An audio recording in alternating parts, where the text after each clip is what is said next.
नमस्कार दोस्तों, मैं संजय आपका अपने इस चैनल पर स्वागत करता हूं।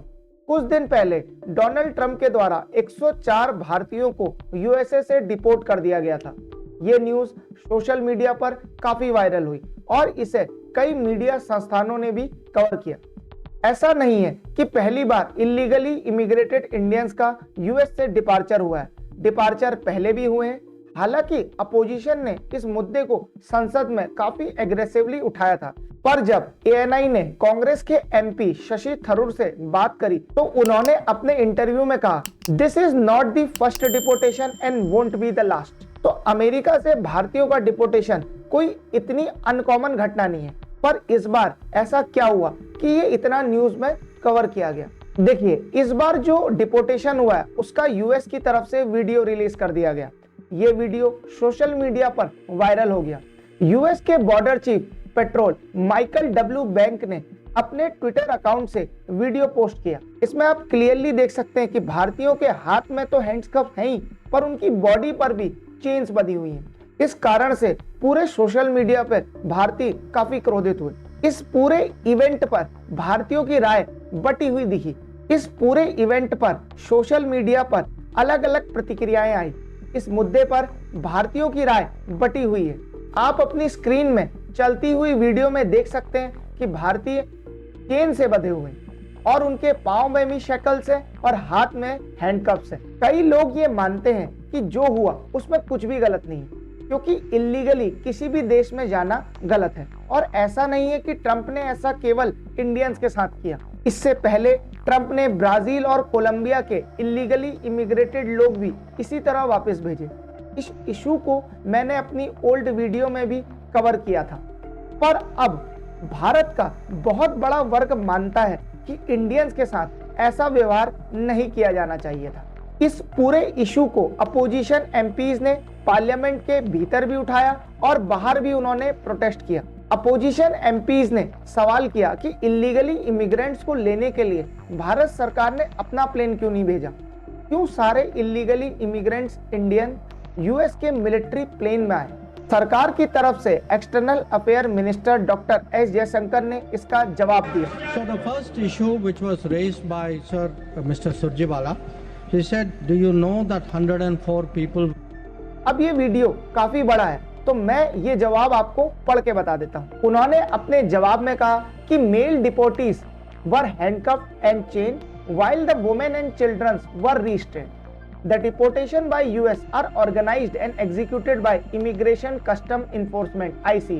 और उन्होंने पार्लियामेंट में एमपीज को ये भी बताया कि चेन्स में इलीगली इमिग्रेटेड लोगों को लाना एक आम बात है और यूएस की तरफ से ऐसा अक्सर किया जाता है। ये पूरा प्रावधान 2012 से इफेक्टिव हुआ है। यूनियन मिनिस्टर ने अपने बयान में कहा कि डिपोर्टीज को फूड दिया गया और मेडिसिन भी दी गई 10 घंटे की फ्लाइट में। हालांकि जिन भारतीयों को डिपोर्ट किया गया उनका बयान कुछ अलग है। इस पूरे इशू पर मेरा टेक कुछ और है। देखिए, यूएस इंडिया से बहुत अलग है।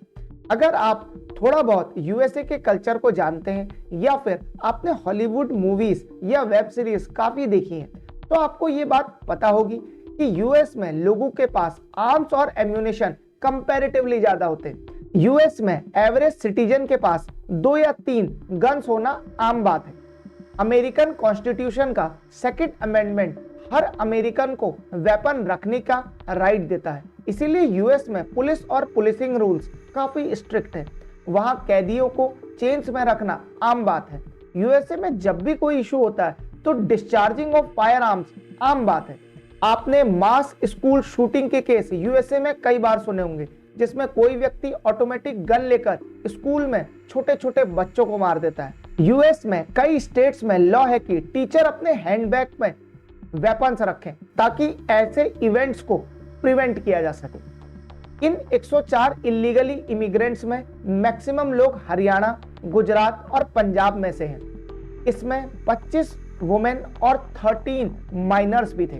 भारत ने 18,000 इलीगली माइग्रेटेड इंडियंस को वापस लेने की डील यूएस के साथ जनवरी में करी थी। अभी 104 भारतीय ही वापस आए हैं। इन इलीगल इमिग्रेंट से जब भारतीय मीडिया ने बात करी तो कई लोग इनमें से ऐसे हैं जिन्होंने यूएस जाने के लिए भारी कर्जा लिया। डॉक्टर एस जयशंकर ने इस बात पर भी जोर दिया था कि फर्जी एजेंट के झांसे में आकर कई लोग यूएस में इलीगली चले जाते हैं, फिर बाद में उन्हें काफी इश्यूज फेस करने पड़ते हैं। एक्सटर्नल अफेयर मिनिस्ट्री की ओर से और कई देशों की एम्बेसीज इसके रिगार्डिंग कई अवेयरनेस कैंपेन भी चलाती हैं।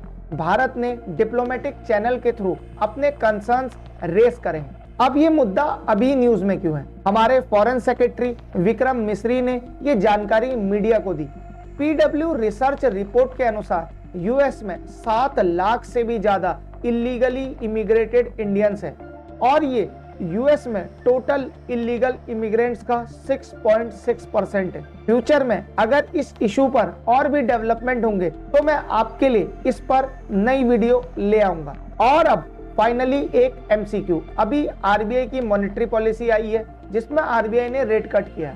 इस बार की मॉनेटरी पॉलिसी से पहले कोर इन्फ्लेशन काफी न्यूज में था, तो आपको बताना है कि कोर इन्फ्लेशन में इनमें से क्या एक्सक्लूड किया जाता है। इसका सही आंसर आप मुझे कमेंट सेक्शन में दीजिए। जिसका भी आंसर ठीक होगा मैं उसके आंसर को हार्ट दे दूंगा ताकि बाकी लोग भी सही आंसर समझ पाए। आप इस पूरे मुद्दे पर क्या सोचते हैं? आपको क्या लगता है जो ट्रंप ने किया वो ठीक है, या एक्सटर्नल अफेयर मिनिस्ट्री को ट्रंप एडमिनिस्ट्रेशन से बात करनी चाहिए और प्रधानमंत्री मोदी की विजिट जो अभी फरवरी में होने वाली है उसमें इस मुद्दे को उठाना चाहिए ताकि भविष्य में भारतीयों को ऐसे भारत न लाया जाए? आप अपनी राय हमें कमेंट सेक्शन में जरूर दें। अब मिलते हैं आपसे नई वीडियो में। जय हिंद, जय भारत।